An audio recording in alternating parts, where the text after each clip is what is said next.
मेरी आवाज आ रही है guys? Am I audible? Yes, sir. Yes, sir. Class में जितने भी लोग आए हैं आप सभी का बहुत स्वागत करता हूं। खुशबू मैम, नित्या मैम, अंकित जी, मुस्कान मैम और सभी लोग जो भी इस क्लास में आए हैं यूजीसी नेट जेआरएफ पेपर 1 समझने, डिस्कस करने के लिए आप सभी का बहुत स्वागत करता हूं। तो गाइज अभी हमने ये बैच स्टार्ट किया है और यूनिट 1 टीचिंग एप्टीट्यूड, शिक्षण अभिक्षमता, जो हमारा पहला यूनिट है, प्रथम यूनिट है, इकाई है, उसको हम अभी कर रहे हैं। तो अभी तक मैंने आपको टीचिंग एप्टीट्यूड में कुछ बातें बताई, टीचिंग के डेफिनेशन बता दिए, टीचिंग के कैरेक्टरिस्टिक्स बता दिए, शिक्षण का क्या महत्व है, और भी कई बातें हमने की। कल हम लोग ब्लूम टेक्सोनॉमी की भी बात कर रहे थे। तो ऐसे में टीचिंग से रिलेटेड कई सारी बातें हैं जो अभी तक हमने की है। आज का क्लास बहुत महत्वपूर्ण है क्योंकि आज हम लोग डिजिटल इनिशिएटिव्स की बात करेंगे इन हायर एजुकेशन।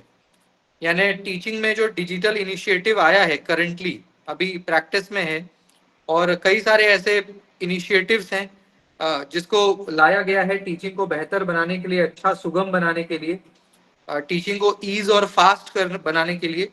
ऐसे कई सारे ऑनलाइन इनिशिएटिव्स हैं जिसको आज हम पढ़ेंगे और उसके बाद और भी चीज़ों पे चर्चा करेंगे, जैसे सीबीसीएस जो हायर एजुकेशन में इवैल्यूएशन का सिस्टम है, तो उसके बारे में भी हम लोग बात करेंगे, चॉइस बेस्ड क्रेडिट सिस्टम है ना। तो ये सारी चीज़ों करेंगे। दूसरी बात ये है गाइस कि हमारा क्लास ऑलमोस्ट स्टार्ट 4-5 दिन हो गया। आप में से कई लोग क्लास में नए हैं, तो जिनको क्लास कंटिन्यू करना है प्लीज वो बात कर लीजिए और एडमिशन ले लीजिए। आप में से जो भी लोग क्लास को कंटिन्यू मतलब आगे मेरे साथ करना चाहते हैं, आपको लगता है कि मेरे साथ जुड़ करके आपका यूजीसी नेट जेआरएफ क्वालिफाई हो जाएगा, चीजें आपको समझ में आ रही हैं, क्योंकि क्लास के साथ साथ आपको नोट्स, रिकॉर्डिंग ये सब भी मिलता है, उसके लिए ग्रुप बना हुआ है अलग से, वहां जोड़ना है आपको।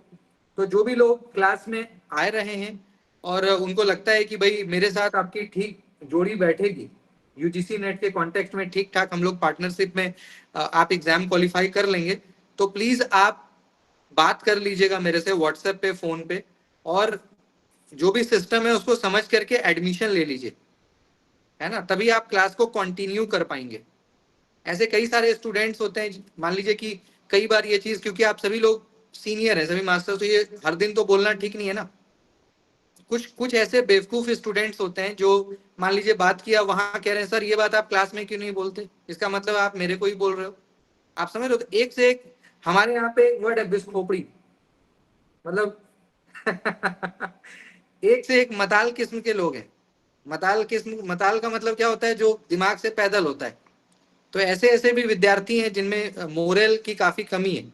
तो ऐसा कई बार मेरे पास आया कि सर आप तो क्लास में बोलते नहीं और हमें जो है व्हाट्सएप पे बोलते हो, जरूर आपकी मनसा खराब है, आप हमें ही पॉइंट आउट, इस तरह की बातें। तो मुझे लगा कि भैया क्यों ना मैं सार्वजनिक रूप से बोल दूं, है ना। अब ये बातें हर दिन बोलने की नहीं है। आप खुद समझदार हैं कि कोई अगर आपको पढ़ा रहा है इतने हायर लेवल पे, 1 घंटे 1.5 घंटे, इस 24 घंटे के चक्र में आपके पीछे वो मतलब खर्च कर रहा है, तो निश्चित रूप से उसका मेहनताना उसको मिलना चाहिए। अगर आप में ईमानदारी है ना, तो आपको मेहनताना तो देना चाहिए ना। और बिना गुरु को दक्षिणा दिए ज्ञान होता है क्या? बिना गुरु को दक्षिणा दिए ज्ञान नहीं होता है। भगवान शिव ने भी रावण को दक्षिणा, जब जब लंका बना, आपको पता है लंका किसने बनवाया था? लंका रावण ने नहीं बनवाया। लंका किसने बनवाया था पता है? शिव जी ने बनवाया था। और वो पार्वती के लिए बना था, क्योंकि जब माता पार्वती का शादी हुआ तो वो तो मतलब कि महाराज राजघराने से थी ना, जो सती थी या पार्वती थी। तो वो तो आई तो कैलाश पे रहने लग गई।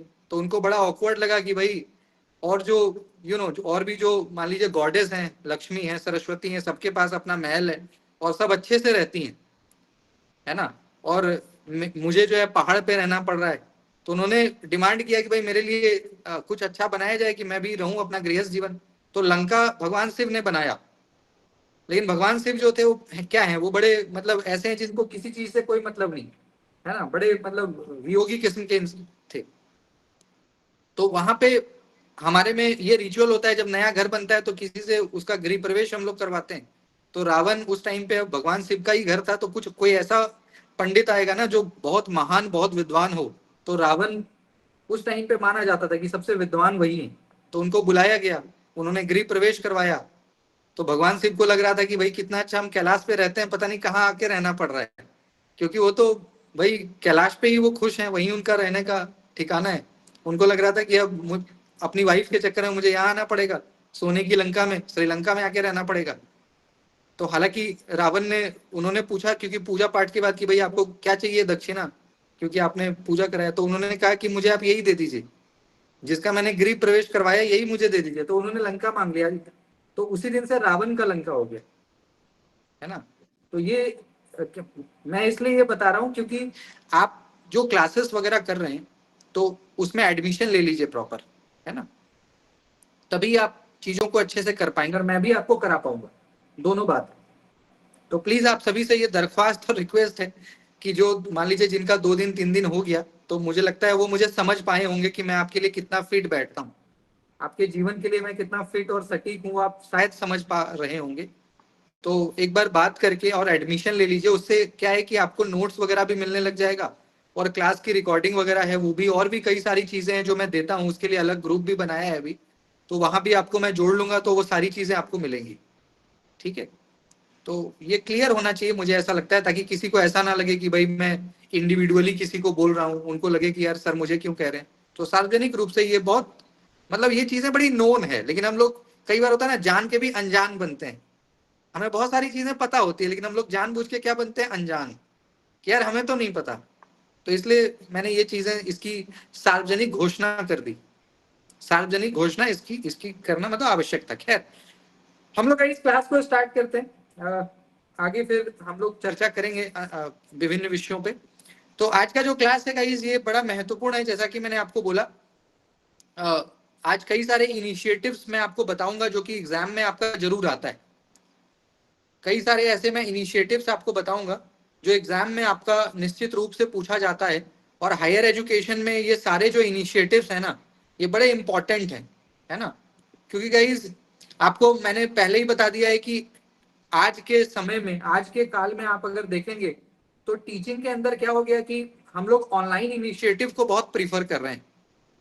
स्टार्टिंग डेज में तो हमें मतलब अच्छा नहीं लगता था, जब हमें आदत नहीं थी मोबाइल फोन, स्मार्टफोन और सारे टेक्नोलॉजी को यूज करने का, जब हमारे आदत नहीं था तो बड़ा ऑकवर्ड सा लगता था यार ऑफलाइन ही ठीक है, फिजिकल लर्निंग ही ठीक है। बट जब जब खास करके कोविड जब आया ना, तो कोविड में जब हम लोग घर पे थे और उस समय 1-1.5 साल हमें घर पे रह करके पढ़ाई करनी पड़ी, तो धीरे धीरे हम इतने हैबिचुअल हो गए ना कि बहुत चीजें बदल गई। मतलब हम लोग बहुत हैबिचुअल हो चुके हैं, online classes, online content, digital initiative. अब बल्कि मुझे ऐसा लगता है कि हमारा जो जनरेशन है, हम ये चाहते हैं कि यार घर बैठे हमें चीजें मिल जाए तो ज्यादा अच्छा है, जाना ना पड़े। तो पिछले 5 वर्षों में हमारा जो थॉट प्रोसेस है वो भी काफी बदला है। हमारे सोचने समझने का तरीका, हमारा प्रैक्टिस, जो हम काम करते थे, हमारे काम करने का जो था वो बहुत बदला है। ऐसे में गवर्नमेंट भी धुआंधार तरीके से, जो हमारा शिक्षा का व्यवस्था है वो भी बड़े धुआंधार तरीके से कई सारे ऐसे डिजिटल प्लेटफॉर्म को लॉन्च कर रही है, जो कि हायर एजुकेशन में हमें मदद करता है ना। और टेक्नोलॉजी के आने से आपको पता है गाइस कि हमारा टीचिंग इंप्रूव हुआ है, लर्निंग इंप्रूव हुआ है, रिसर्च कितना होने लग गया। पहले के टाइम पे गाइस शोध इतना मतलब बड़ा कठिन था, रिसर्च कर पाना, इतना कंटेंट इकट्ठा कहाँ से कर पाते। अब ना हमारे पास मान लीजिए शोध गंगा है, शोध गंगोत्री है, एकेडमिया है, रिसर्च स्कॉलर है, रिसर्च गेट है, ऐसे मतलब 50 से ज्यादा ऐसे प्लेटफॉर्म है जहां से आपको 24x7 रिसर्च पेपर, शोध पत्र, थीसिस, डिजर्टेशन, मतलब जो चाहिए वो मिल जाएगा घर बैठे। सुबह के 4 बजे भी मिल जाएगा, रात के 12 बजे, दोपहर के 3 बजे, जब आपका मन करे, भारत में, इंग्लैंड में, न्यूजीलैंड में, जहां मन करे। तो ऑनलाइन होने से क्या हो गया गाइस कि हम 24x7 अब काम कर रहे हैं, हम 24x7 पढ़ रहे हैं। अब एक एक मिनट हमारा जो है यूटिलाइज हो रहा है। अब वो समय चला गया कि भैया अब रात हो गया तो सुबह उठेंगे, फिर स्कूल जाएंगे, तब टीचर मिलेंगे, तब पूछेंगे, तब काम करेंगे, तब हमारी व्यवस्था बनेगी। वो जमाना चला गया। तो मतलब देन एंड देयर का समय है, अभी का मतलब अभी, है ना, फैसला ऑन द स्पॉट, वो वाला समय आ गया। तो कॉलेजेस, मतलब हर जगह, इवन गवर्नमेंट के भी जितने उपक्रम है, जो सरकार का जितना भी आप कह लो, जितने भी इनिशिएटिव, हर जगह पे हम लोगों ने मतलब ऑनलाइन इनिशिएटिव को अडॉप्ट किया है समय के साथ। ये इंपॉर्टेंट क्यों है, ये भी एक बड़ा प्रश्नवाचक चिन्ह है कि ये क्यों इंपॉर्टेंट है हमारे लिए। क्योंकि आप ये भी तो कह सकते हो कि सर पहले भी तो सब ठीक ही था। आप पहले जो फिजिकल लर्निंग होती थी, फिजिकल क्लासरूम होता था, ऑफलाइन एजुकेशन होता था, तो उसमें क्या दिक्कत था, सब कुछ तो ठीक ही था। उस समय भी तो पढ़ लिख करके लोग अच्छा कर ही रहे थे। कौन सा आज ही मान लीजिए पढ़ के अच्छा कर रहे हैं। तो ऐसे में गाइस इसके महत्व को अगर हम समझें तो पहला है बेटर लर्निंग। अब क्या है कि स्टूडेंट के पास कोई फाउंडेशन नहीं है। अब कोई मेघालय में है, मणिपुर में है, त्रिपुरा में है, अगरतला में है, पणजी में है, चाहे मान लीजिए कि महाराष्ट्र में है, कहीं भी है। अब उसको जरूरी नहीं है कि अब दिल्ली आके ही पढ़ना पड़ेगा, उसको बेंगलुरु जाके, ऐसा आवश्यक नहीं है। आप जहां हैं वहीं से पढ़ना स्टार्ट कर दीजिए, एनीवेयर एनी टाइम। तो ये इससे अच्छी बात क्या हो सकती है। पहले के टाइम पे गाइस हमें तो शहर आना ही पड़ता था, क्योंकि शहरों में ही कॉलेज होता था, शहरों में ही कोचिंग क्लासेस होती थी, शहरों में ही व्यवस्था होती थी, गाँव में कुछ नहीं होता था। तो we were compelled to come to the cities for higher education और फॉर क्वालिटी एजुकेशन। बट अब ऐसा कुछ भी नहीं है। अब तो डिजिटल होने से, ऑनलाइन होने से सारा चीज हो गया। एक्सेसिबिलिटी कितनी बढ़ गई। रिमोट एरिया में, झारखंड के दुमका में और छत्तीसगढ़ के बहरामपुर तक में, कहीं भी जहां पे बस इंटरनेट आना चाहिए, हर जगह पे इसकी पहुंच हुई। टीचिंग कितना इंटरेक्टिव हो गया। मतलब मैं जो आपको पढ़ा रहा हूँ साथ के साथ दिखा भी रहा हूँ। मतलब मैं जो बोल रहा हूँ वो साथ के साथ आपको पिक्चर के फॉर्म में भी दिख सकता है। अगर जैसे स्मार्ट बोर्ड वगैरह पे हम लोग पढ़ाते हैं, तो जो बोल रहा हूँ वो डायग्राम के थ्रू आपको दिखता भी जा रहा है, तो कितना मतलब क्लैरिटी आ जाता है, समझ कितने आसानी से आ जाती है। साथ साथ हम लोग क्विज वगैरह, मतलब कम समय में कितना ज्यादा कंटेंट हम चाहें तो डिलीवर कर सकते हैं। ये है ऑनलाइन एजुकेशन का फायदा। पहले के टाइम पे 1 घंटे में हम लोग कितना, 2 पेज, 3 पेज, 4 पेज, जो पारंपरिक तरीका था, टेक्स्ट बुक मेथड, तो 1 घंटे में कितना पढ़ लीजिएगा, 2 पेज, 3 पेज, 4 पेज, 5 पेज, इससे। अब क्या है गाइस कि 1 घंटे में कितना पढ़ लोगे उसका कोई ठिकाना नहीं, क्योंकि चीजें आसान हो गई ना। डायग्राम हो गया, एनिमेशन हो गया, इतने सारे वीडियोस के थ्रू, मतलब 1-1 घंटे में पूरा चैप्टर हम चाहें तो खत्म कर सकते हैं। कम्युनिकेशन अच्छा हो गया, ईमेल के थ्रू, एप्लीकेशन, वीडियो कॉल, जब मन करे तब कनेक्ट कर लो। आपको मेरे से रात को 12 बजे भी कोई क्वेश्चन पूछना है तो आप पूछ सकते हैं, सुबह के 4 बजे पूछना है तो पूछ सकते हैं, दोपहर के 3 बजे। ऐसा कोई समय की बात, समय को हमने क्या कहते ना कि समय को हमने चेज कर लिया। वैसे तो कहा जाता है कि समय बलवान है, लेकिन इस टेक्नोलॉजी ने कोशिश किया है कि समय के साथ वो ताल से ताल मिला के चले। पहले के समय में समय को कहते ना कि समय बलवान है, हालांकि समय तो आज भी बलवान है, लेकिन हमने समय को कहीं ना कहीं बीट करने की कोशिश की टेक्नोलॉजी के थ्रू। हमने समय को ये दिखाया कि भाई आपसे ज्यादा बलवान हम हैं। हालांकि ये संभव नहीं है, लेकिन फिर भी, क्योंकि टेक्नोलॉजी के थ्रू अब देखो ना 24x7, मतलब जैसे चाहो वैसे आप लोग टीचिंग करना, कम्युनिकेशन करना कितना फास्ट हो गया। व्हाट्सएप वगैरह या चैटिंग का इतना सारा ऐप है, एडमिनिस्ट्रेशन भी अच्छा हो गया, है ना। एग्जाम वगैरह देखिए ना कितना फास्ट हो गया। पहले टाइम में गाइस जानते हैं, अगर आज एग्जाम होता था ना तो कई बार एडमिट कार्ड 10 दिन बाद आता था। अगर आज परीक्षा है, क्योंकि पहले एडमिट कार्ड कैसे आता था, डाक के थ्रू, बाई पोस्ट आता था आपके घर तक, और उसके बाद आप जाते थे एग्जाम देने। तो कई बार मान लिए होता है ना, डाक में लेट हो जाता है, कई बार ऐसा होता है, बहुत कॉमन है। तो कई लोगों का तो परीक्षा छूट जाता था। ये मतलब 2010-12 तक ऐसी व्यवस्था थी। समय के साथ चीजें बदली, अब तो एडमिट कार्ड ऑनलाइन आता है। अभी एडमिट कार्ड आया, अगले मिनट आप एडमिट कार्ड डाउनलोड कर लो। अभी रिजल्ट आया, अगले मिनट रिजल्ट देख लो। अभी फॉर्म आउट हुआ, अगले मिनट फॉर्म भर दीजिए। तो इतना इजी हो गया, है ना। इसके साथ ही साथ गाइस कई सारे ऐसे टूल्स हैं जो भारत सरकार ने, शिक्षा मंत्रालय ने, यूजीसी ने स्टार्ट किया। जैसे एक एग्जांपल है स्वयं। इस बार भी क्वेश्चन आया था, स्वयं का फुल फॉर्म से क्वेश्चन आता है। 2017 में ये लॉन्च हुआ था, जिसका फुल फॉर्म क्या है, study webs of active young and aspiring minds. Study webs of active young and aspiring minds. 2017 के 1 फरवरी को प्रणब मुखर्जी राष्ट्रपति थे उस टाइम पे, उन्होंने इसको लॉन्च किया था। उन्होंने इसको लॉन्च किया था स्वयं को। पहला ऐसा इनिशिएटिव था जिसने बड़ी क्रांति ला दी शिक्षा के जगत में, एजुकेशन के दुनिया में बहुत बड़ी क्रांति इसने लाई। क्योंकि यहाँ पे गाइज आपको ऑनलाइन कोर्स मिलता है, वो भी फ्री। कई सारे ऐसे कोर्सेज हैं जो स्वयं पे आप कर सकते हो, खास करके स्कूल के बच्चे, कॉलेज के बच्चे, मतलब कई सारे कोर्सेज। अब मान लीजिए, सपोज करिए कि मैं प्रोफेसर हूँ फॉर एग्जाम्पल, लेट से। अब मुझे लग रहा है कि यार मुझे ना अपना राइटिंग स्किल बेहतर करना चाहिए। एक बात मैं कहता हूँ, मान लीजिए कि मैं लिटरेचर पढ़ाता हूँ, इंग्लिश पढ़ाता हूँ, मुझे ऐसा लगता है कि मेरी इंग्लिश राइटिंग और बेहतर अच्छी होनी चाहिए। तो मैं क्या कर सकता हूँ, स्वयं पे ऐसा 2 महीना 3 महीना का कई कोर्स पढ़ा हुआ है, मैं उस कोर्स में अपने आप को एनरोल करा सकता हूँ 1 महीने। और आईआईटी के प्रोफेसर, मतलब कि आईआईटी, एनआईटी ऐसे संस्थान के प्रोफेसर उसको मतलब होस्ट करते हैं। 1 महीना आपको पूरा सिखाया जाएगा राइटिंग स्किल। आपका मन कर गया यार स्पीकिंग स्किल थोड़ा सीख लेते हैं, आपका मन कर गया यार चलो कुछ है ना, कुछ ऐसे राइटिंग का कर लेते हैं, कुछ टेक्नोलॉजी।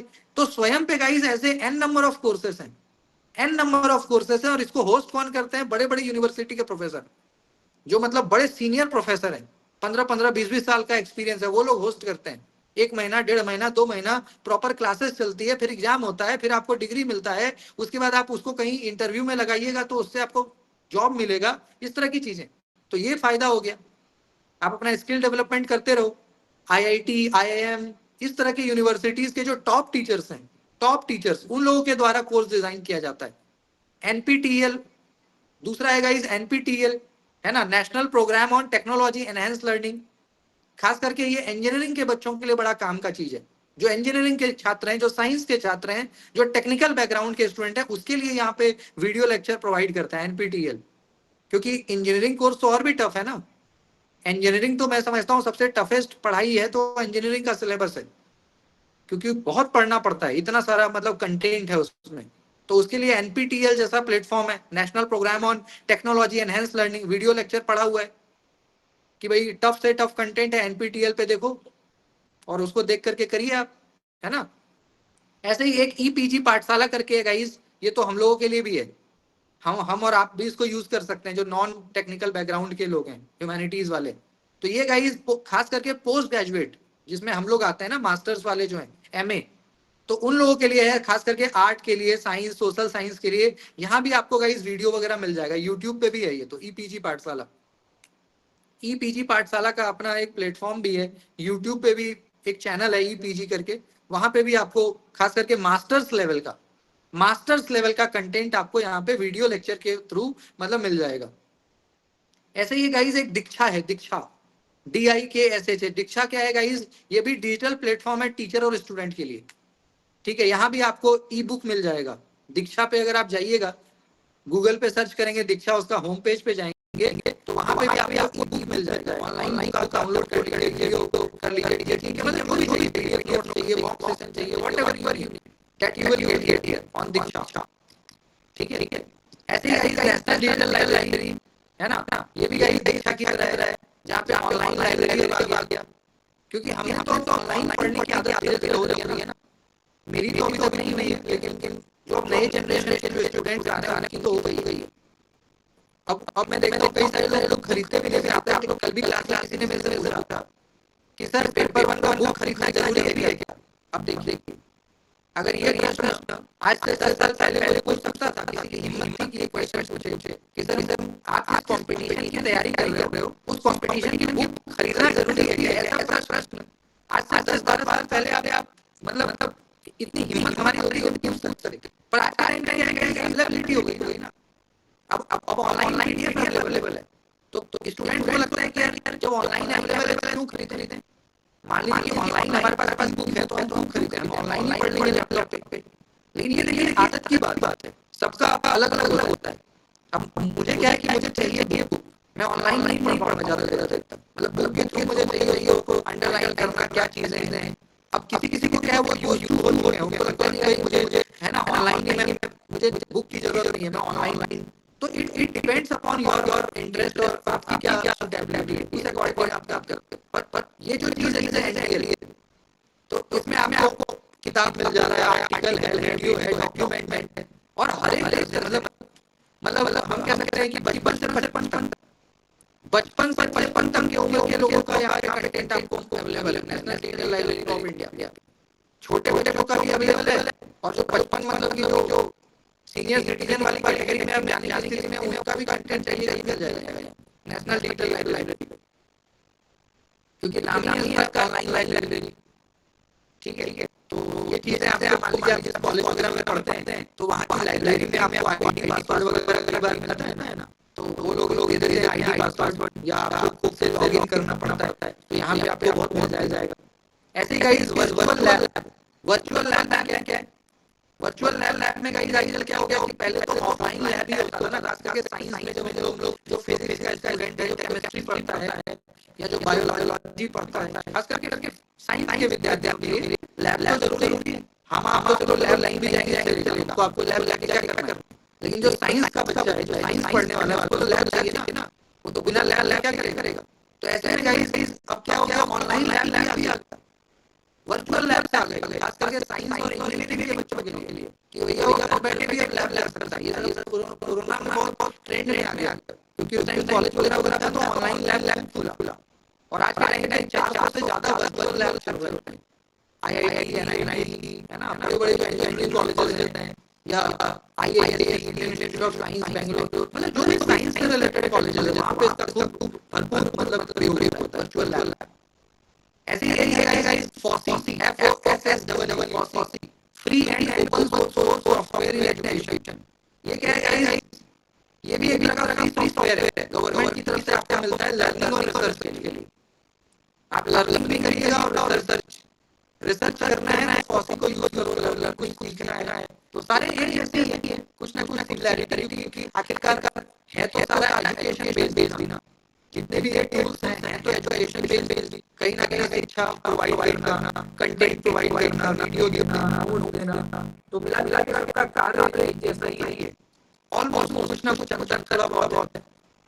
एक कहीं हमारे पास आया है समदर्शनी के लिए क्वेश्चन कई बार इन सब से आता है, ये सब नाम आपने नहीं सुना होगा समदर्शनी। ये भी एक ऑनलाइन प्लेटफॉर्म है जो कि गाइस की क्वालिटी को इंप्रूव करता है by using data and analytics. जैसे कई सारे डेटा होते हैं ना, डेटा अवेलेबल है, हम रिसर्च करते हैं ना, डेटा कलेक्शन, ये कई सारे एनालिटिक्स है, कई सारे पुराने डेटा है, तो उसको यूज करके ना चीज को इंप्रूव करना, ये भी साइंस के फील्ड में ज्यादा इस्तेमाल समदर्शनी का, जहाँ पे कई आपको सारी चीजों का पता लगता है कि भाई कैसे हम अपनी टीचिंग लर्निंग को इंप्रूव कर सकते हैं, टीचिंग का क्वालिटी बेहतर कर सकते हैं। टीचिंग का क्वालिटी बेहतर करना है ना, ये बहुत जरूरी है। समय के साथ हम अपने शिक्षण के को मतलब बेहतर करते रहें। अब आते हैं गाइस कि डिजिटल लर्निंग का क्या बेनिफिट है। आपके मन में ये प्रश्न आ रहा होगा, सर ये चीजें तो ठीक है, बट इसका फायदा क्या? पहला फायदा है कि आपका धन भी बचाता है, समय भी बचाता है। पहले ये चीज के लिए हमें साइकिल चला के बाइक चला के लाइब्रेरी जाते थे, फिर लोन देते थे, बहुत तरह की बात। अब क्या है गाइस कि जितना टाइम में आप कॉलेज लाइब्रेरी वगैरह जाते थे, उतना समय में हमें घर बैठे अब जाने की जरूरत है। अब तो भैया घर बैठे के आपको जो है नेशनल डिजिटल लाइब्रेरी है या फॉसी है, कई सारे मैंने बनाई थी प्लेटफॉर्म दीक्षा वगैरह, तो घर बैठे अपना जो कंटेंट चाहिए उसको डाउनलोड करिए और पढ़िए। पैसा भी पहले अगर 10 रुपए खर्च हो रहा था, 10 रुपए में काम चल रहा है, क्योंकि आपको आना जाना तो नहीं पड़ रहा ना, पहले तो आने जाने में भी मान लीजिए 10 रुपए जाना, 10 रुपए आना। अगर ऑटो से जाते हैं तो मेट्रो से जाते हैं तो ज्यादा, ओला से जाइए वो चार्ज लगता। तो कम से कम ट्रांसपोर्टेशन का तो खर्चा, इसके अलावा और भी जाने के बाद अलग अलग मोमोज क्या तो वो भी खाली 50 का, फिर कहीं मैगी क्या तो वो खाली। अब घर पे बैठे हो तो वो सब का भी पैसा बच गया। क्या घर पे बैठ के पढ़ रहे हैं तो उसका भी पैसा बच गया, अपना आराम से डाउनलोड करिए, घर बैठे पढ़िए, तो समय भी बचा, जब भी बचा डिजिटल लर्निंग के आने से। दूसरा है फिजिकल एंड ट्रैवल से छुटकारा मिला, है ना। पहले कहते थे ना कि बस्ता भारी होता जा रहा है, बच्चों का जो बस्ता था, हम लोग छोटे थे तो ना भारी बैग लेके जाते थे, उसमें साइंस की बुक होती थी, मैथ्स की बुक होती थी, सोशल साइंस की बुक होती थी, जीके होता था, मोरल साइंस होता था, और भी कॉपी होते थे, मोटे मोटे एक्सपेरिमेंट होता था, फाइल होता था। तो बस्ता हमारा भारी होता जा रहा था, मतलब वजन कम था और बस्ता भारी था। कई बार तो ऐसा होता था कि बच्चे का वजन है 15 किलो और उसका जो बैग है वो है 40 किलो का, ऐसा भी होने लगा। क्योंकि अब 6 कॉपी प्रैक्टिकल फाइल, तो अब क्या करें, फिजिकल ले जाना ही नहीं है। अब तो आराम से क्या कॉलेज जाना है, चश्मा लगा करके बैठ जाइए, क्या जरूरत है लेके जाने का। आप नहीं भी ले जाइएगा, टीचर आपसे पूछेगा कि आपका बोलिएगा कि सर मेरे फोन में क्या करेंगे आप। अगर आपके टीचर आज के टाइम में आपसे देंगे वेरी गुड, आप बोलेंगे sir it is my phone, मेरे लैपटॉप में मैं निकाल रही हूँ, तो क्या बोल पाएंगे आप। वो बोलेंगे नोटबुक कहाँ है आप बोलोगे सर मैं बोर्ड पे लिखती हूँ, या मैं ऑनलाइन में मेरे पास वो है स्टाइलस, या मेरे पास ऑनलाइन है उस पे लिख मैं कॉपी नहीं लेती, मुझे याद नहीं। तो क्या कर लेंगे, ऐसा ही हो रहा है ना आज के टाइम पे। कई लोग मैक्सिमम अगर 50 40 जैसे कॉलेज लेके ले जाते, ऐसे ही चले जाते हैं चश्मा लगा के, अपना चश्मा लगा के जाइए, पीछे बैठ जाइए, या जरूरत ही नहीं फिजिकल बुक्स जो है पहले बहुत, अब उसकी जरूरत सारा चीज फोन पे करो, इसलिए नाम ही है स्मार्टफोन, या मान लीजिए टैबलेट है, लैपटॉप है, पर्सनलाइज लर्निंग आपको पड़ेगी, है ना। अपने अकॉर्डिंग पढ़ो, अपने अकॉर्डिंग पढ़ सकते हो ना, आपका जो रीड, मान लीजिए कि सारा चीज आपको कंटेंट इकट्ठा होगा वो अपने अकॉर्डिंग पढ़िए। पहले तो क्या था कि पूरे क्लास के अकॉर्डिंग जैसे लेक्चर पढ़ाएंगे वैसे आपको पढ़ना पड़ेगा, उसमें कोई कमजोर स्टूडेंट है, कोई ब्रिलियंट है, कोई एवरेज है, उस हिसाब से पढ़ना। लेकिन अब क्या है कि आपका अपना है ना, सारी चीजें ऑनलाइन अवेलेबल है। आपको लग रहा है कि मैं जल्दी कर सकती हूँ, जल्दी कर लो। आपको लग रहा है मुझे धीरे करना है, स्लोली करेंगे, उस तरह से करो, सब कुछ आपका अवेलेबल है। स्किल डेवलपमेंट हो रहा है, अच्छा डिजिटल लिटरेसी के लिए पढ़ा रहा है, इसको भी बढ़ाना पड़ेगा। ये बहुत इंपॉर्टेंट है, देखिए ये बहुत इंपॉर्टेंट है डिजिटल लिटरेसी, क्योंकि इसमें खास करके मुझे लगता है जो हमारे जैसे नॉन टेक्निकल है उनको बड़ी दिक्कत आती है, क्योंकि चीजें पता है आसान ही हुई है। पहले तो अब तो चीजें क्या है, अब सारे सेट है, बस लैपटॉप पे फोन पे करो, लेकिन आएगा। अब मैंने आपने बोल दिया स्वयं, तो स्वयं आपको आएगा ना करोगे। मैंने आपको कह दिया कि स्वयं कोर्स कर लो, एनपीटीईएल में कोर्स कर लो, दिशा का कंटेंट क्रिएटर डाउनलोड आएगा ना करेंगे आप। इस क्लास में मैक्सिमम लोगों को स्वयं का कैसे कोर्स लेना है नहीं पता होगा, इसलिए मैं साइन कर सकता हूँ 10,000 का चैलेंज में लगा। इस क्लास का 80% विद्यार्थी ऐसे होंगे जिनको अगर मैं कह दूं कि स्वयं आपका कोर्स में एडमिशन ले लीजिए तो आप बिना किसी मदद नहीं ले पाएंगे। यहाँ के 80% विद्यार्थी ऐसा मैं मतलब आपको चुनौती दे सकता हूँ, क्योंकि मुझे पता है डिजिटल लिटरेसी पढ़ाना पड़ेगा, डिजिटल लिटरेसी को आपको पढ़ाना पड़ेगा, मतलब सीखना पड़ेगा। कंप्यूटर साथ के साथ सीखिए, चाहे आप क्लासेस ज्वाइन करिए, चाहे यूट्यूब के माध्यम से सीखिए, वो एक अलग बात है। लेकिन अगर आप नहीं सीखेंगे ना तो आप बहुत पीछे रह जाएंगे। आज के समय में अगर आप नहीं सीखेंगे ऑनलाइन वगैरह तो कैसे अवेलेबल करोगे फैसिलिटीज। सिर्फ किताब पे पढ़ोगे, एग्जाम पास करोगे, लेकिन प्रैक्टिकल तो नहीं कर पाएंगे, आपको पता ही नहीं कैसे करते हैं। तो बहुत सारे फायदे जो आपको आ सकते थे वो नहीं पाए। अब कई चुनौतियों की अगर हम बात करेंगे तो इसी बात मैंने बता दी, लेकिन इंडियन इंग्लिश में चुनौती भी बहुत है। पहला इंटरनेट प्रॉब्लम, कई बार इंटरनेट प्रॉब्लम होता है ना, बड़े परेशान हम लोग हो जाते हैं, क्योंकि इंटरनेट से ही हम लोग कनेक्टेड है। आज जो पूरी मुल्क हमारे दुनिया में ये गाइस ड्यू टू इंटरनेट, अगर इंटरनेट हमारा क्रैश हो गया, अगर इंटरनेट हमारा हाल होता है तो कितने परेशान हो जाते हैं, बहुत परेशान हो जाते हैं, क्योंकि हमारे साइकोलॉजिकली भी बड़े कनेक्टेड, एक वर्ड इंटीमेटली कनेक्टेड, हम लोग बड़े इंटीमेटली कनेक्टेड है इंटरनेट मोबाइल फोन के साथ। अगर वो क्रैश हो जाता है तो पागल हो जाएंगे, ऐसी चीज होती है। मुझे आज भी याद है कि जब शाहरुख खान का जो बेटा वाला आर्यन खान वाला सीन हुआ था 2021 में, तो 2 घंटे के लिए व्हाट्सएप क्रैश हो गया था। अगर आप ध्यान हो तो आप में से बहुत लोगों को ये याद होगा कि 2021 में एक बार व्हाट्सएप से दो या 4 घंटे पूरे रात में क्रैश हो गया था, मतलब कि वो सिस्टम डाउन हो गया था। याद है किसी को ऐसा, या भूल गए? ऐसा हुआ था एक बार? हाँ सर। तो कई सारे मेरे ऐसे मुझे पता लगा कि उन्होंने, अच्छा ये बात पता तो लगी नहीं, क्योंकि भाई व्हाट्सएप तो हम लोग दिन भर चलाते हैं। अचानक से क्या हुआ कि कोई मैसेज भेजने जा नहीं रहा है, कोई मैसेज भेजने जा ही नहीं रहा था, चीजें पता। यूट्यूब भी शायद स्लो हो गया था, ऐसा हुआ था। यूट्यूब भी स्लो हो गया था, इंस्टाग्राम वगैरह, मतलब बहुत दिक्कत आ गई थी 3-4-5 घंटे के लिए। मैं भी परेशान हो गया था बहुत ज्यादा। एक आध बार मुझे पता लगा कि वो फ्रस्ट्रेट हो गया कि उसने फोन तोड़ दिया। मैं फ्रस्ट्रेट हो गया कि ना व्हाट्सएप मैंने अनइंस्टॉल कर दिया, उसमें बहुत सारा डाटा मेरा चला गया। 3 दिन तक बंद था मेरे यहाँ पे, 1 दिन बंद था। मैंने तो सोचा कि क्या कुछ अपडेट कर रहा, मैंने व्हाट्सएप को अनइंस्टॉल किया, फिर मैंने 2-3 बार अनइंस्टॉल करके इंस्टॉल किया। मतलब आप सोचिए how we are connected with this kind of application nowadays. हम लोग बहुत पागलों की तरह कनेक्ट हो चुके हैं। सोशल मीडिया साइट्स वगैरह वो 2 दिन बंद हो गया ना, अगर गवर्नमेंट ने 2-3 दिन के लिए बंद कर दिया तो बहुत पागल हो जाएंगे। इतना हम लोग कनेक्ट हो चुके हैं। सारा काम इससे होता है ना, दिन भर हम लोग यूज करते हैं, पढ़ते हैं, नोट्स है, बातें करना, चैटिंग करना, अपने आप को प्रमोट, मतलब हर चीज। तो इंटरनेट अगर प्रॉब्लम होगा तो दिक्कत है। डिवाइस नहीं है, स्मार्टफोन टैबलेट आपके पास नहीं है, तो वो भी एक दिक्कत। ट्रेनिंग सही रही है। अब कहने के लिए तो गाइस सब कुछ हो गया। बहुत सारे चैलेंज हैं, किसी को नहीं पता है भाई स्वयं क्या है, मटेरियल क्या है। थियोरेटिकली तो पता है, थियोरेटिकली तो मैंने आपको पढ़ा दिया, लेकिन अगर आप प्रैक्टिकली बोलेंगे तो प्रैक्टिकली मेरा बताओ कि मैं कैसे एनरोल करूं, है ना। तो प्रैक्टिकली हो सकता है मैं भी आपको बता पाऊं कि देखिए ऐसे करो, मुझे भी देखना पड़ेगा। तो ट्रेनिंग भी तो चाहिए ना साथ। लैंग्वेज बैरियर भी है क्योंकि इसमें ज्यादातर एप्लीकेशन इंग्लिश में है, लोकल लैंग्वेज में है, तो ये भी दिक्कत है। ठीक है। तो कहीं ना कहीं क्या है ना कि जब नया टेक्नोलॉजी मार्केट में आ रहा है तो हमें फास्ट तो बना है, इसको सीखना भी पड़ेगा।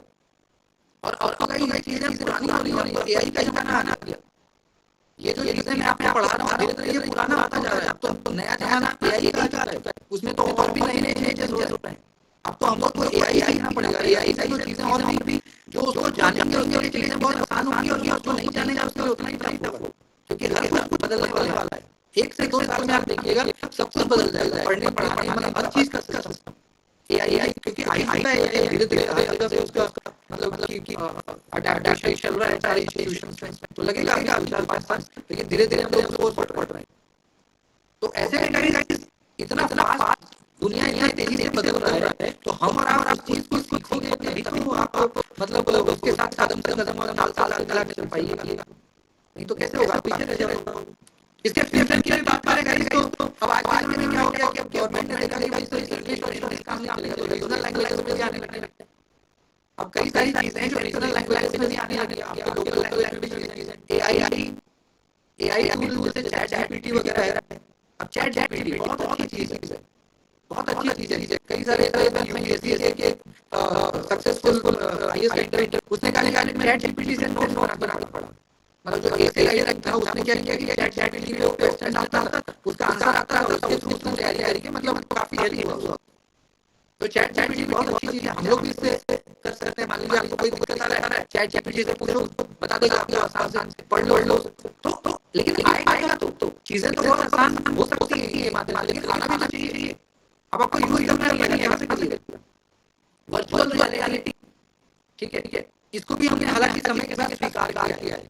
अभी आप देखिए कि मैं आपको अभी क्लास में एग्जांपल देता हूँ, मैं आपको पढ़ा रहा हूँ और मेरे सामने आपने इतने लोग को एक तरह से अदृश्य एक फिल्म आया हमारा मिस्टर इंडिया 1990 में, उसमें हीरो 2000 में आया मिस्टर इंडिया।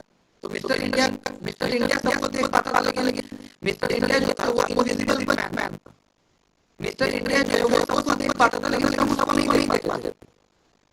मिस्टर इंडिया जो था वो कहता था इनविजिबल पर वो सबको देख पाता था, लेकिन उसको कोई नहीं देख पाता था। अभी क्लास में मान लीजिए कि मैं पढ़ा रहा हूँ, अब आप में से कोई मान लीजिए गाली दे रहा होगा, या कोई मुझे मालिक पर उठा के रख दिखा रहा होगा, बहुत ज्यादा ये बोल रहे हैं, सामने में माथा मार देती, तो मैं तो नहीं देख पा रहा हूँ ना। अगर मान लीजिए कि आप में से कोई बंदा या कोई मान लीजिए कोई स्टूडेंट मेरे को देख के एकदम भड़क रहा है कि ज्यादा है ना, तो मुझे क्या पता कि आप मुझे लेके क्या क्या मतलब आपका क्वेश्चन क्या है। मैं तो रैंडम पढ़ाया जा रहा हूँ, मुझे पता भी नहीं मुझे कौन सुन रहा है, बस मुझे अपना नाम दिख रहा है कि अच्छा ये लोग क्लास में। आप समझ लो, ये भी चुनौती है ना। मतलब आपको ये सोचना कि मैं आईने के सामने देख के बोल रहा हूँ। मैं अगर क्लास ले रहा हूँ तो मैं ये सोच रहा हूँ कि मैं आईने के सामने देख के बोल रहा हूँ और मैं ये मान के चल रहा हूँ कि मेरी बात आप सुन रहे हो और समझ रहे हो, क्योंकि आपका फेस मुझे नहीं दिखता, आपका एक्सप्रेशन में नहीं। ये क्या बड़ी चुनौती है कि आप अपने स्टूडेंट को देख नहीं पा रहे, बिना देखे उनको पढ़ाए जाते हो। आपको ये भी नहीं पता कि वो आप सुन भी रहे हैं या क्या एक्सप्रेशन है आपको लेके। तो ये क्या है कि हालांकि समय के साथ हम लोगों ने बहुत यूज हो गए। पहले तो बड़ी दिक्कत होती थी, ऐसा लगा था कौन सुन रहा है, कोई हैवी क्लास है, ऐसा तो नहीं है कि सब क्लास में बैठे भाग गए, मैं अकेले बैठा हूँ, ऐसा भी तो हो सकता है। हो सकता है मैं क्लास में हूँ और आप लोग सब क्लास में एंटर के सब भाग देते हो, अपना काम करने लगते और मैं पता लग रहा है कि किसी मैं बोल रहा हूँ बट कोई सुन ही नहीं रहा है, ऐसा भी हो सकता है। हालांकि समय के साथ क्या है ना, हम लोगों ने चीजों को स्वीकार कर लिया। मतलब अब जैसे हम लोग बहुत यूज हो चुके हैं, अब मुझे फर्क नहीं पड़ रहा था, मैं आपको नहीं दे रहा हूँ फिर भी मेरा पढ़ा कॉन्फिडेंस उतना ही है। मैं ऐसा मान के चल रहा हूँ कि आप मेरे को सुन रहे हो, ऐसा मैं मान के चल रहा हूँ नेचुरली। तो वर्चुअल रियलिटी को भी हमने एक्सेप्ट किया है ना। और 5G इंटरनेट अब तो सीधी आ जाएगा कोई दिन में। तो इंटरनेट कितना फास्ट हो गया, पहले कितना वो स्ट्रीमिंग करता था 2 मिनट में, अब देखते तुरंत कोई चीज क्लिक करो तुरंत आ जाता है। मतलब इतना फास्ट हो गया इंटरनेट, कनेक्टिविटी फास्ट हो गई और इसको तो और हम लोग अपडेट कर रहे हैं कि पलक पे आपको सारा चीज मिल जा रहा है। तो कहीं ना कहीं हम कह सकते हैं कि मतलब कि तेज चलती दुनिया में हम कहीं पीछे ना रह जाए, इसका आपका ध्यान रखना है, क्योंकि दुनिया बिल्कुल भाग रही है। टेक्नोलॉजी ने इतना फास्ट कर दिया कि you know the world is running. तो हमें उसके साथ ताल से ताल मिलाना है। वो कब मिलेगा जब आप चीजों को सीखोगे। ऐसे ही यंत्र है, ये क्वेश्चन इस पर भी आया था, आईआईटी बॉम्बे ने इसको बनाया है यंत्र को। ये खास करके रोबोटिक्स के स्टूडेंट को मदद करता है। जो रोबोटिक्स है ना, जो भी लोग एआई की बात कर रहे हैं, रोबोट बोलती, इंडिया तो फिर भी बहुत पीछे है, जापान चाइना, ये तो रोबोट की दुनिया बहुत आगे बढ़ गया, रोबोट काम कर रहा है, रोबोट काम कर रहा है। अभी जैसे मैं आपको पढ़ा रहा हूँ, हो सकता है कि आज से 15 साल बाद मेरे जगह कोई रोबोट पढ़ाई मतलब क्लास पे। आप समझ रहे हैं कैसे कैसे चैलेंजेस आने वाले हैं हमारे लाइफ। हो सकता है जो रेलवे आगे पूरे जो ट्रेन आपका ड्राइवर चलाता है, लोको पायलट, हो सकता है कुछ दिन बाद ड्राइवर रहे ही ना उसमें, वो ड्राइवर है उसमें ऐसी योजना है ना। जो रेलवे में जो ट्रेन चलाता है जो लोको पायलट, तो हो सकता है वो रहे ही ड्राइवर आने वाले 4-5 साल बाद। दिल्ली मेट्रो में तो क्या है ऐसा, दिल्ली मेट्रो में ये स्टार्ट नहीं हो गई, बिना ड्राइवर चल रहा है। हालांकि वो भी आप कह सकते हो कि ट्रायल आए हैं, ट्रायल मतलब कि सक्सेसफुल, लेकिन आने वाले से 2-3 साल में हो जाएगा ड्राइवर लेस। तो इस तरह की चीजें हो रही है। तो रोबोट से क्या हो रहा है, हमारा सारा काम रोबोट कर रहा है। तो ये चीजें ये यंत्र, तो जो रोबोटिक्स के स्टूडेंट है, रोबोट को एक्सपर्ट बनना, तो उन लोगों के लिए यंत्र है, सारी चीजें आपको मिल जाएगी यंत्र पे, जो रोबोट के बारे में आपको बताएगा।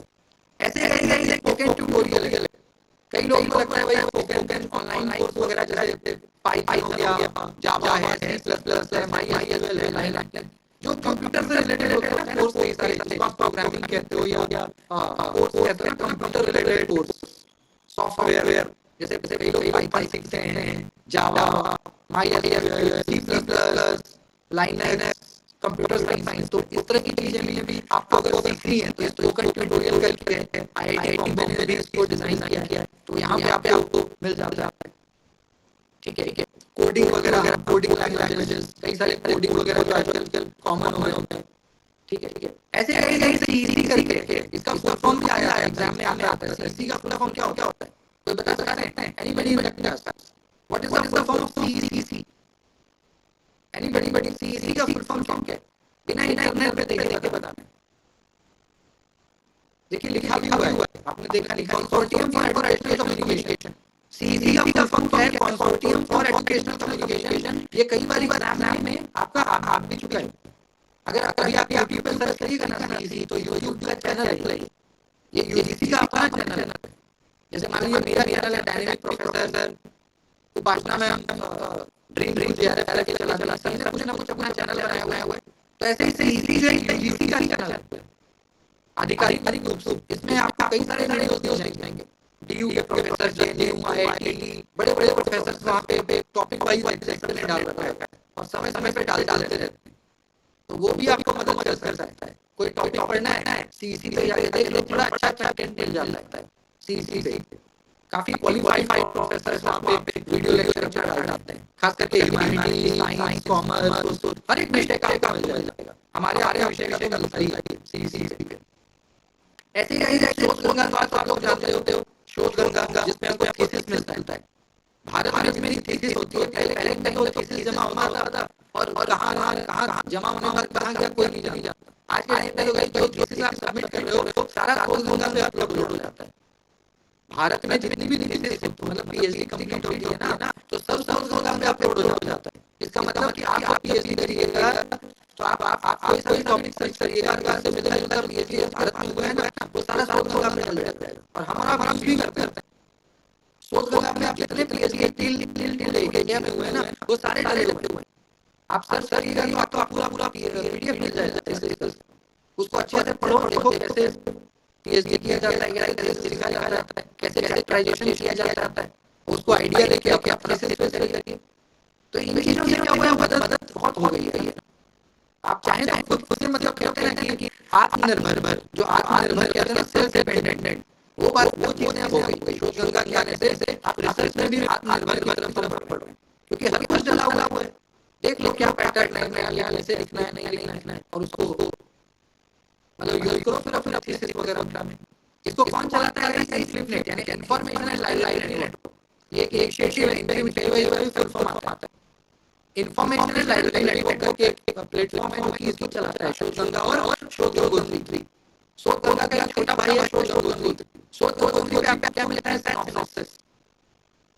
सिनॉप्सिस समझते हैं क्या होता है? सिनॉप्सिस का मतलब है गाइस समरी, जो आपका थीसिस का समरी होता है ना, जो आप PhD के इंटरव्यू में लेके जाते हो।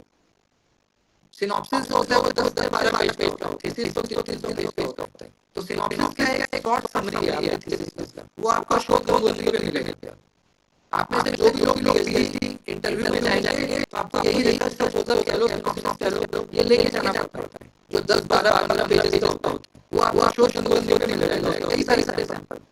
क्योंकि भारत में जितने भी लोग PhD करते हैं सबका सिनॉप्सिस वो डाला हुआ है गंगोत्री पे, तो वहां से कई सारे PDF फाइल डाउनलोड भी कर सकते हो अपने यूज में फायदे के लिए। तो शोध गंगा पे थीसिस मिल गया, शोध गंगोत्री पे सिनॉप्सिस मिल गया। ऐसे ही एक है ई शोध सिंधु। ई शोध सिंधु क्या है? Research journals. जैसे हम सभी लोग किताब से ज्यादा जर्नल पढ़ने की आवश्यकता है ना, कि रिसर्च पे पढ़ के कैसे लिखोगे? हम लोगों को रिसर्च पेपर लिखना पड़ेगा। जब आप मास्टर्स में आ गए, PhD करोगे, नेट करोगे, तो आपका रिसर्च पेपर पब्लिश कराना बड़ा जरूरी है। वही आपका प्रोफाइल को स्ट्रांग करेगा। तो रिसर्च पेपर कैसे लिखोगे? उसके लिए पहले पढ़ना पड़ेगा। तो रिसर्च पेपर पढ़ने के लिए सबसे अच्छा है ई शोध सिंधु। ई शोध सिंधु में गाइस हजारों की संख्या पे रिसर्च जर्नल अवेलेबल है। और जर्नल में क्या होता है? रिसर्च पेपर होता है।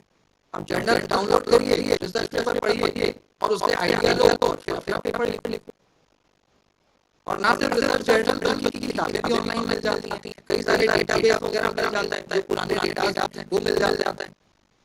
तो कॉलेज वगैरह में या विश्वविद्यालय में बहुत मात्रा में शोध सिंधु हमारे आप भी काम कीजिए। एक और है NAT नेशनल एकेडमिक डिपॉजिटरी, जो गाइस हमारा सारा डिग्री और सर्टिफिकेट हम ऑनलाइन रिकॉर्ड रखता है, ताकि आप कहीं भी वेरीफाई कर सकें। अभी क्या है, मान लो मुझे कल इंटरव्यू के लिए जाना है, मान लीजिए कल मुझे किसी इंटरव्यू के लिए जाना है, तो मुझे क्या करना होगा? आज रात 10 ग्रेजुएशन, मास्टर, PhD और भी पब्लिकेशन जो और भी सर्टिफिकेट है, सबको मैं क्या करूंगा? इकट्ठा करूंगा, ओरिजिनल भी उसका जेरॉक्स भी, और मैं कल इंटरव्यू में सब लेके जाऊंगा। मान लीजिए खाना हो गया तो क्या करोगे? हो ही जाता है कई बार। आप अपना मान लीजिए इंटरव्यू में लेके गए, अचानक आपसे लगा मुझे वॉशरूम जाना है, अपना जो बैग में लेके गए खोला लाइट में रखा, पता लगा लाइट ने गायब कर दिया। क्या करिएगा? कहाँ से बनेगा? या खो गया, मान लो बस जाने जा रहे उठ गया, ट्रेन में जाने जा रहे गायब हो गया, तो ऐसे में गाइस अब नहीं आने से क्या हो गया ना कि अब आप मान लीजिए फिजिकल अपना सर्टिफिकेट कोई नहीं भी चाहिए ना, तो यहाँ पे क्या है ऑनलाइन आपका डाउनलोड हो जाएगा, 10th का डाउनलोड है, 12th का, यूजी का, पीएचडी का, यूजीसी नेट या और भी सर्टिफिकेट आपके इंपॉर्टेंट है वो सारे आप डाउनलोड कर सकते हो और वेरीफाई करा सकते हो। खास करके इंटरव्यू के टाइम एडमिशन लेना है, मान लीजिए कॉलेज में जा रहे हो, एडमिशन लेना है, कैसे लीजिएगा? डिग्री वगैरह दिखाएंगे ना, तो अगर फिजिकल लेवल नहीं है हाथ में तो ऑनलाइन दिखा दीजिए। सारे मान लेते हैं इसको क्योंकि गवर्नमेंट का इनिशिएटिव है, तो मान लेते हैं सारे लोग यहाँ पे ये चाहिए।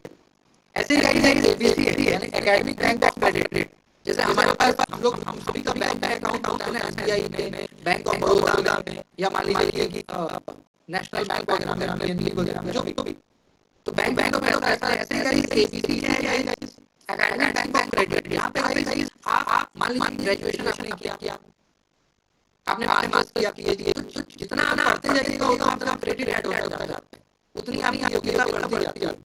तो आप वो सब भी आप एबीसी में रख सकते हैं हम लोग। इसका क्या फायदा होता है कि मान लीजिए कि आप एक कॉलेज से दूसरे कॉलेज जाना चाहते हैं, कई बार क्या होता है कि हमारा मान लीजिए आपके पास ऐसे जॉब यहाँ पे ट्रांसफर होता है, शहर चेंज हो रहा है बार-बार, तो वहाँ पे एबीसी आपको मदद करेगा, क्योंकि एबीसी का मतलब क्या है एकेडमिक बैंक ऑफ क्रेडिट, जहाँ पे स्टूडेंट अपने सारे क्रेडिट को स्टोर करके रखता है, जो भी उसका रिजल्ट वगैरह उसको स्टोर, और जब किसी और कॉलेज में आप ट्रांसफर ले लीजिएगा, बीच में आपको मान लीजिए बाहर जाना पड़ा, किसी और शहर जाना पड़ा, तो वहाँ पे आपको एबीसी मदद करेगा। ऑनलाइन नहीं होना चेक हो जाएगा, आपका डेटा सारा चेक हो जाएगा। और ये नई शिक्षा नीति में भी इसको प्रमोट करने की बात कही गई है, क्योंकि अभी क्या हो गया होता है कि मान लीजिए कि अब आप रहते हो तो मध्य प्रदेश के सागर में, मध्य प्रदेश के सागर के आप शादी हो और आपकी शादी हो गई झारखंड के जमशेदपुर में। अब आप सागर से आगे 15 किलोमीटर दूर आ गए। जब आप सागर में थे तो आप मास्टर्स फर्स्ट ईयर में थे और सेकेंड ईयर में हमें शादी हो गया, उसका उपरांत आप आ गए झारखंड के जमशेदपुर, तो आपका पढ़ाई तो छूट गई। ऐसा होता था अमूमन, या कोई मान लीजिए बहुत सारे कारण। अब क्या हुआ कि गवर्नमेंट ने सोचा कि यार इससे तो साल खराब हो रहा है, तो सरकार ने क्या किया कि बोला कि भाई एबीसी के थ्रू जो है आप ट्रांसफर करा लो, यानी सागर से जमशेदपुर के कॉलेज में आप चाहें तो ट्रांसफर करा सकते हैं, अपने क्रेडिट को ट्रांसफर करा के वहां आप सेकेंड ईयर पढ़ सकते हो, आपका साल खराब नहीं होगा। इसको मल्टीपल एंट्री और मल्टीपल एग्जिट का भी नाम दिया गया है कि आप चाहें तो अपने शहर को बदल सकते हैं, कुछ अगर मजबूरी है तो आप बदल सकते हो, शहर के हिसाब से कॉलेज आपको मिल जाएगा। ठीक है, ऐसे massive open online courses move क्या है, जो जहाँ से सर्टिफिकेशन वगैरह जैसे स्वयं है ना, तो स्वयं का ही पार्ट है मूव। इसमें भी गाइस सारे कोर्सेज वगैरह कर सकते हो। ये भी ऑनलाइन इनिशिएटिव है जो आपको कई तरह के कोर्सेज कराता है, सर्टिफिकेट देता है ना। और कई सारे इंटरनेशनल यूनिवर्सिटी जैसे होता है ना कि मान लो आपको माने कि मैं ऑक्सफोर्ड से कोर्स करूंगा, मैनचेस्टर, जो बड़े-बड़े यूनिवर्सिटी है विदेशों के, तो वहां से भी ये अटैच है। तो इससे ये फायदा है कि आप ऐसा इनोवेटिव कोई नया कोर्स करना चाहते हो तो मुफ्त में कर सकते हो। ठीक है, एक national educational alliance for technology. ठीक है, इसमें स्टूडेंट को क्या मिलता है, डिस्काउंटेड एक्सेस मिलता है, कई सारे प्लेटफॉर्म को आप अवेल कर सकते हो नीट के थ्रू।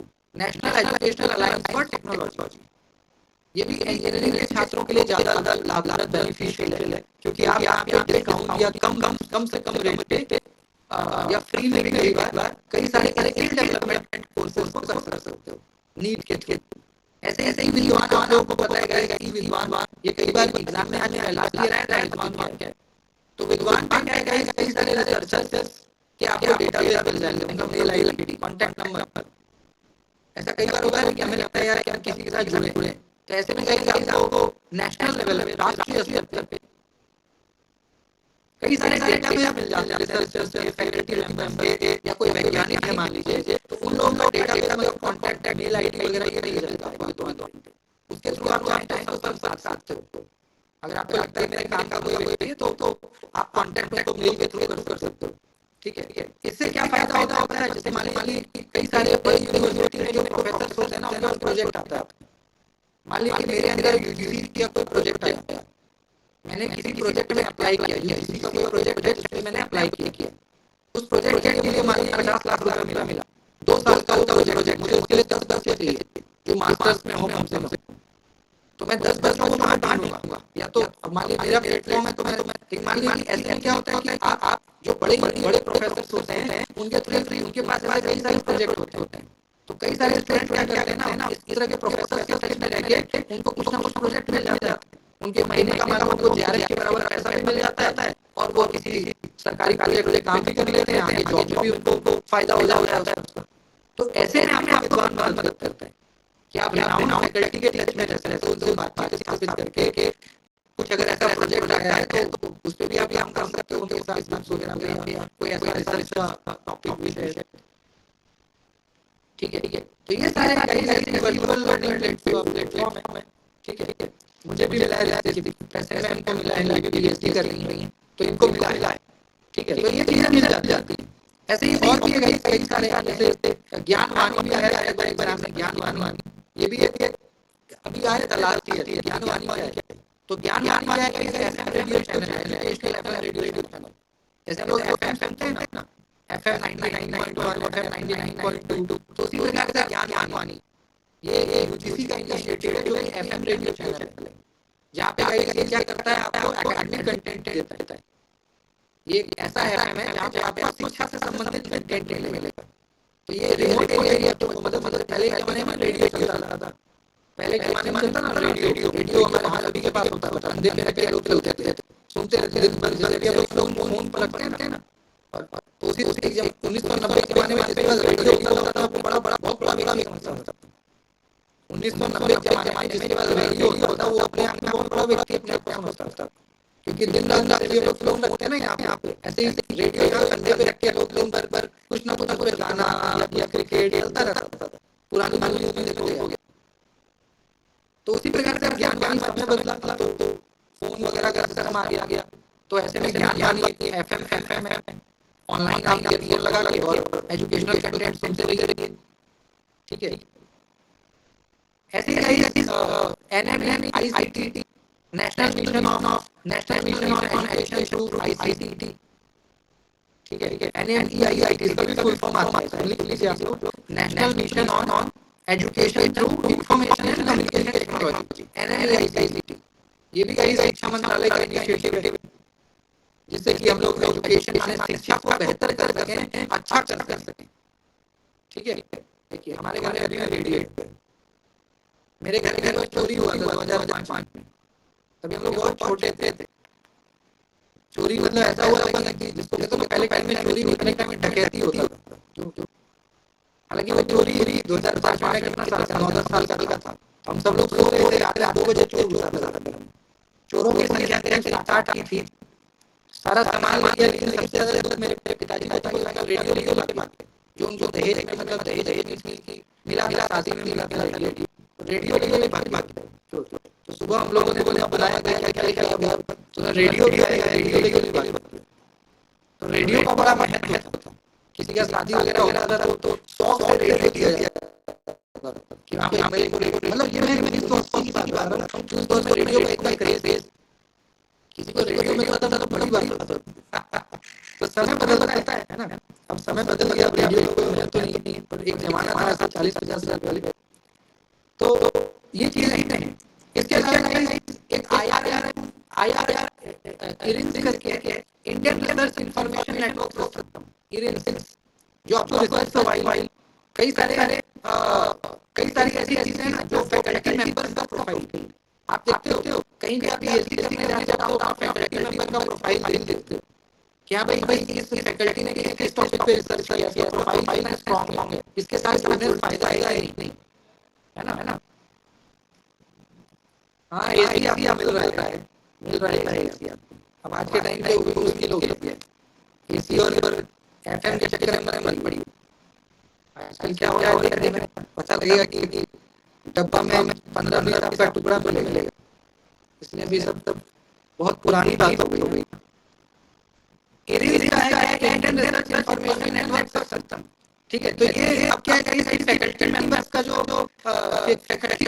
प्रोफाइल है, उसको देख करके हम लोग कई बार सोचते हैं चलो हम लोग पीएचडी करना है, तो कोई फैकल्टी मेंबर ने अच्छा काम किया है तो उसके साथ जुड़ जाए, तो फैकल्टी मेंबर का प्रोफाइल भी आपको इरिंस वगैरह पे मिल जाएगा।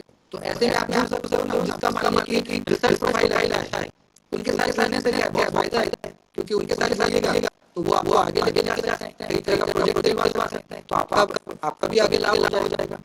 ठीक है। और एक लास्ट गाइस हमारा SWAMIS स्वामी करके, ठीक है, सॉरी ये स्वयं है, दिशा है, Diksha digital infrastructure for school and higher education authorities. ठीक है। तो इसमें भी गाइस आपने मॉनिटरिंग मतलब जो एजुकेशनल इंस्टीट्यूशंस हैं, जो भी एजुकेशनल इंस्टीट्यूशंस हैं, तो उसको लेकर के चीजें यहाँ पे मिलती हैं दिशा। ठीक है। डिजिटल इंफ्रास्ट्रक्चर मतलब प्रोवाइड कराता है कि भाई जैसे स्कूल वगैरह में जो डिजिटल इंफ्रास्ट्रक्चर से ना आज के टाइम पे जो डिजिटल बोर्ड हो गया है, स्मार्ट बोर्ड है या ऑनलाइन कंटेंट वगैरह, तो वो दिशा प्रोवाइड करा रहा है खास करके गवर्नमेंट स्कूल्स और गवर्नमेंट कॉलेजेस वगैरह में। तो दिशा के माध्यम से हमें इंफ्रास्ट्रक्चर जो ऑनलाइन इंफ्रास्ट्रक्चर चाहिए, डिजिटल बोर्ड, स्मार्ट बोर्ड और कई सारे प्रोग्रामिंग, तो वो सब आपको दिशा प्रोवाइड करते हैं। ठीक है। तो ये करीब मैंने इसके आसपास आपको बता दिया, इतना बता दिया इसके बाहर शायद क्वेश्चन ना आए। मैंने आपको इतने सारे इनिशिएटिव बता दिए इससे बाहर क्वेश्चन ना आए। एक क्वेश्चन तो आएगा इनिशिएटिव से, इस बार भी आया था स्वयं से। तो कई सारे मैंने बना दिया, पीडीएफ नोट में मैं शेयर कर दूंगा आपके साथ, तो इसको करिए। मैं कोशिश कर रहा हूँ गाइस कि आपका कुछ भी ना छूटे। मैंने आपको पहली क्लास में बोला था कि मैं ऐसा कोशिश करता हूँ कि आपके साथ जब ये घंटे जुड़ते हैं तो मैं आपको इतना पढ़ा दूं कि आपको अलग अलग कुछ ना पढ़ना पड़े पेपर 1 के लिए। बचा हुआ आप पेपर 2 में दे सकते हो। मतलब एक घंटे जब आप मेरे साथ बैठोगे सुनोगे तो मैं आपको इतना पढ़ा दूंगा कि आप अगर पेपर 1 के बाद ना भी बोलो तो आप मतलब ये रहेगा कि भाई मैंने पढ़ लिया। बस आप रिवीजन करते रहो, जो डेली पढ़ रहे हैं उसको रिवीजन भी कर लोगे ना तो इतना हो जाएगा कि चलो भाई मैंने कर लिया। बचा हुआ है आप पेपर 2 को डिवोट कर सकते हो। तो इसलिए क्लास में समय से जुड़िए, हर दिन को ये क्लास को मिस मत करिए, क्योंकि मैं एक एक चीज को पढ़ा रहा हूँ, वो इजी हो चाहे टफ हो चाहे डिफिकल्ट हो, हर एक चीज को मैं कवर करा रहा हूँ और उसके पीडीएफ नोट भी साथ साथ आपको दे रहा हूँ। पीडीएफ नोट के लिए मैं बनाऊंगा, उसमें सबको जोड़ूंगा। जो नए स्टूडेंट हैं वो एक बार प्लीज मैसेज करके बात कर लीजिए, जुड़ जाइए क्लासेस से, नोट्स वगैरह आपको मिलेगा। लिंक तो मैं भेजता हूँ सबका, नोट्स वहाँ पे डालूंगा, रिकॉर्डिंग वगैरह है ना, क्लास रिकॉर्डिंग क्योंकि डालता है, तो वो भी